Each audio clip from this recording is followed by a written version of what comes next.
Halo guys, sebelumnya gue mau minta, gue mau ngucapin mohon maaf lahir dan batin. Selamat menunaikan ibadah puasa. Dimulai besok hari ya. Berarti nanti malam kita taraweh, lalu kemudian kita sahur dan besok kita mulai puasa. Hmm,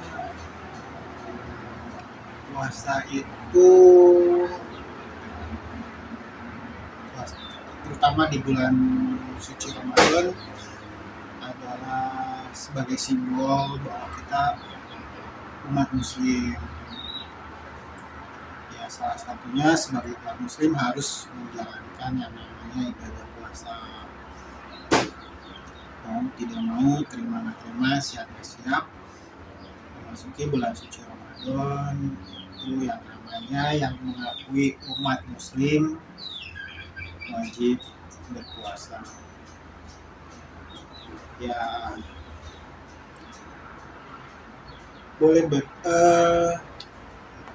masing-masing orang boleh berpendapat bahwa kenapa sih kita harus menjalankan ibadah yang satu ini yang banyak sebagian orang menganggap cukup berat ya, menahan lapar, haus, tambah lagi secara fitrahnya bahwa berpuasa itu sebenarnya adalah menahan hawa nafsu, sesuatu yang terkadang hawa nafsu itu menjerumuskan umat manusia kepada dosa, kesalahan, hilaf, dan melakukan hal jahat lainnya. Ya, sebagai umat muslim kita harus bisa menahan hawa nafsu, salah satunya dengan cara berpuasa. Dengan seperti ini kita bisa berempati juga kepada saudara-saudara kita yang belum mampu, yang terkadang tidak di bulan suci Ramadan pun mereka kondisinya mau tidak mau harus menahan lapar, menahan haus karena kekurangan ekonomi, karena tidak adanya uang untuk mereka beli untuk membeli makanan. Tapi selain itu semua, bagi gue pribadi puasa itu seperti pengobatan bagi tubuh kita. Karena gini, dengan berpuasa tubuh kita, organ-organ tubuh kita akan beristirahat, tidak terus selalu bekerja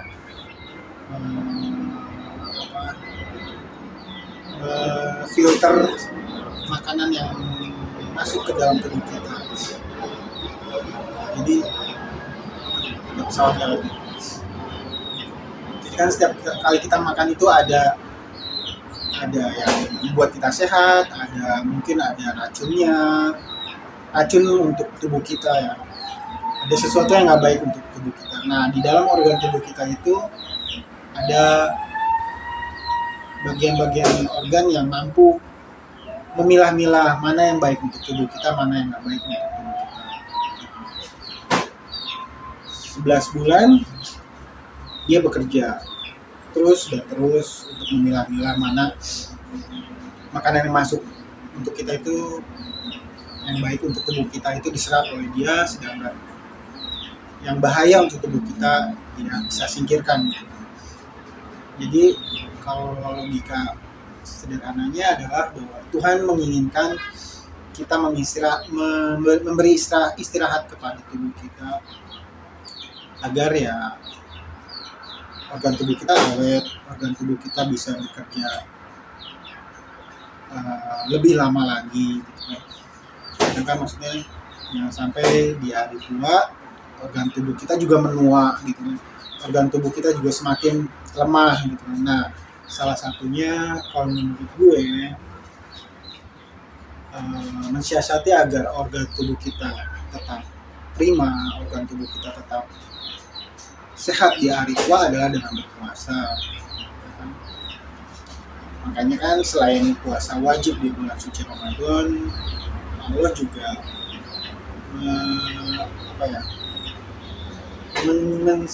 mempersilahkan bagi umat muslim menambah puasa di hari puasa, menambah puasa sunnah di hari Senin dan hari Kamis. Nah, itu berarti puasa memang sangat-sangat bagus untuk kesehatan kita. Ibaratnya berarti puasa adalah salah satu yang Allah inginkan kita lakukan gitu, demi menjaga kebugaran tubuh kita, demi menjaga kesehatan kita. Di luar puasa itu sebagai ibadah kita sebagai umat manusia kepada Tuhan kita yang telah menciptakan kita di muka bumi ini. Gue punya cerita bagaimana puasa bisa menyelamatkan gue dari kondisi yang lebih buruk. Jadi awal pandemi ya, 2 apa 3 tahun yang lalu sih itu ada kejadian. Gue terbangun dari tidur, tiba-tiba kayak apa ya, tenggorokan terbakar, terus pengen kencing. Selang berapa menit pengen kencing lagi, terus haus yang luar biasa. Gue bisa menghabiskan air minum 1 liter dalam sekejap. Itu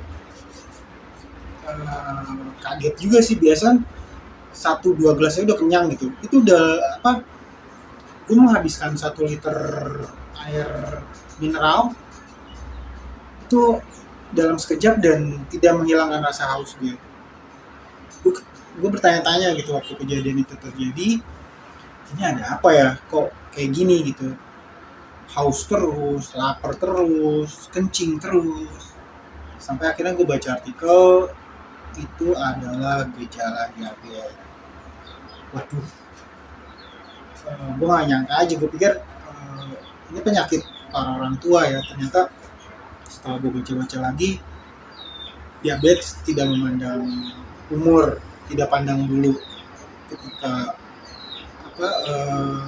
gaya hidup lu yang membiasakan minuman saset yang penuh kandungan gula, itu bisa aja gitu di usia muda pun terkena diabetes. Nah, jadi gue sempat seminggu tuh gue coba tahan ya, kencing terus, haus terus, lapar terus, tapi terus berat badan gue drastis menurun dari 90 kilo ke 65 kilo dalam seminggu. Berat badan gue bisa hilang 25 kilo. Waduh, akhirnya gue beraniin diri kan ke dokter, cek. Pertama kali dicek itu kadar gula gue udah di angka 450.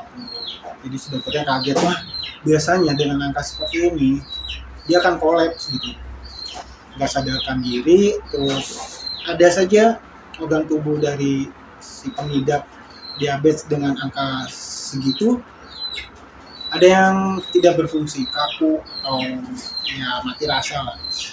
Ini alhamdulillah gue masih bisa beraktivitas ya, walaupun sangat-sangat tersiksa dihantui beragam penyakit seperti itu. Nah, jadi ternyata kadar gula gue udah melebihi batas dan bahkan sudah amat-amat melampaui batas ya. 450 biasanya udah parah sih katanya. Ya udah, dokter saranin dan harus mulai rutin mensuntik insulin, karena insulin itu yang akan menetralkan kadar gula yang ada di dalam darah kita. Waduh, dengan pekerjaan gue yang pendapatannya harian, waktu itu masih driver online, mana mungkin lah gue sanggup ya setiap hari berobat. Yang orang-orang bilang tuh biasanya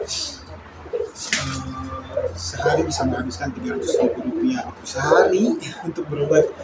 Wah nggak mungkin deh. Nah lagi bingung gitu gimana cara mengobatinnya. Kalau nggak salah nggak lama dari kejadian kadar gula gue naik secara drastis itu memasuki bulan suci Ramadan. Nah akhirnya ya udah sambil mengidap penyakit diabetes dengan kadar yang lumayan tinggi itu udah gue berpuasa. Selama gue menjalankan puasa itu tiba-tiba ternyata kok keadaan tubuh gue membaik ya, mulai hilang rasa panas, rasa haus di tenggorokan, udah mulai hilang juga rasa ingin kencing setiap saat. Ya gue bersyukur gitu, akhirnya bisa turun kadar gula gue itu sampai ke 300 ya, 300 dari 450 bisa turun ke 300. Ini apa ya gitu, apa yang bisa menyebabkan kadar gula gue bisa turun? Ternyata salah satu pengobatan yang wajib dilakukan oleh mereka yang mengidap penyakit diabetes adalah dengan berolahraga, mengatur pola makan yang menghindari makanan-makanan yang akan meningkatkan kadar gula kita. Nah, pada saat itu juga gue berpikir bahwa puasalah yang telah menyelamatkan gue dari penyakit diabetes dengan kadar gula yang sangat tinggi itu. Jadi katanya kalau udah sekalinya terkena diabetes itu akan bisa hilang ya. Memang tidak akan pernah bisa hilang. Jadi paling enggak diabetes itu hanya bisa dikontrol saja. Jadi setiap hari harus rutin minum insulin, suntik insulin, harus kontrol di kadar gula kita setiap hari dikontrol. Pada saat hari itu kadar gula kita berapa sih?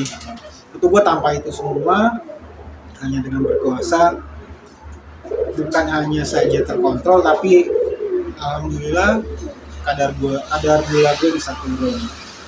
Nah dari situ gue punya hikmah bahwa ternyata dengan berpuasa, dengan mengurangi berbagai macam makanan masuk setiap saat ke tubuh kita, bisa melindungi tubuh kita dan ya mengobati penyakit diabetes yang ada di dalam tubuh kita. Jadi memang di saat kita mengidap diabetes itu kayak ada organ tubuh yang dinamain itu lupa deh namanya. Pokoknya dia yang seharusnya mengontrol gula gitu. Tapi karena kadar gula kita tinggi, organ tubuh itu tidak berfungsi gitu. Jadi dianggap bahwa gula yang masuk ke dalam tubuh kita nggak ada, dia menganggap nggak ada gitu. Padahal gula itu sudah mengendap ke dalam darah kita. Ya, itu yang membuat akhirnya banyak sepuh-sepuh kita berawal dari diabetes menjadi stroke, kanker, terus juga kadang sampai harus amputasi ya karena yaitu darahnya terlalu manis dan jadi sulit untuk mengering. Ya alhamdulillah dengan puasa gue bisa terhindar, sementara waktu ini gue bisa terhindar dari penyakit diabetes yang lebih membahayakan buat tubuh gue. Gue udah semenjak gue tahu bahwa puasa telah menyelamatkan gue dari penyakit diabetes, ya udah mulai rutin tuh seminggu 2 kali lah. Gue benar-benar dalam 1 hari tidak mengkonsumsi makanan dan minuman apapun. Nah di 5 hari yang lainnya gue bebas, gue coba untuk bebas makan. So far nggak pernah lagi gue ngalamin yang namanya kadar gula gue meningkat tajam lagi. Jadi ya mensiasatinya 2 hari puasa tanpa makan, tanpa minum apapun. 5 harinya gue bisa bebas makan dan minum apapun gitu. Ya lebih baiknya memang di saat di luar puasa 5 hari itu tetap kontrol sih makanan dan minuman kita, tapi ya gue cuma mau ngetes aja gitu sebegitu hebatnya manfaat puasa gitu. Jadi gue nggak harus tersiksa selama 7 hari harus ngatur pola makan hidup gue nggak tersiksa dalam 7 hari gue harus mengurangi pola makan gue. Cukup dengan berpuasa 2 hari, ibaratnya 5 hari yang lainnya gue bisa makan enak, gue bisa makan semau gue bisa makan apa yang menurut gue nikmat. Jadi ya daripada harus repot-repot mengatur, wah kadar gulanya harus dikurangin, wah ini nggak boleh, makan ini nggak boleh. Gue cukup dengan puasa sih 2 hari udah cukup. Kalau mau lebih banyak lagi ya silakan, tapi menurut gue ya puasa Senin Kamis itu ya sangat membantu tubuh kita tetap prima, bugar, dan terhindar dari penyakit apapun lah. Menurut gue puasa itu puncak tertinggi dari pengobatan. Dengan berpuasa kita bisa terhindar dari beragam penyakit yang berat-berat. Ya, makanya amat disayangkan kalau di bulan suci Ramadan kita nggak puasa, karena selain sehat bagi tubuh kita ya itu juga ibadah gitu. Karena kalau udah mulai usia-usia tua ya alangkah baiknya ditambahin lah puasanya. Di luar puasa di bulan suci Ramadan ya tambahin. Ya manfaatnya bagus buat kesehatan soalnya gitu. Jadi ya, jangan sampai pola makan kita diatur dan dikurang-kurangin oleh obat-obatan yang lebih baik. Kalau menurut gue lebih baik dengan berpuasa. Itu jauh lebih sehat dari mengkonsumsi obat-obatan. Jadi ya sekali lagi mohon maaf lahir batin, selamat menjalankan ibadah puasa mulai hari esok. Dan yang pasti puasa itu adalah puncak dari pengobatan bagi tubuh kita, bagi kesehatan kita. So, selamat menjalankan ibadah puasa. Jangan nggak puasa ya guys.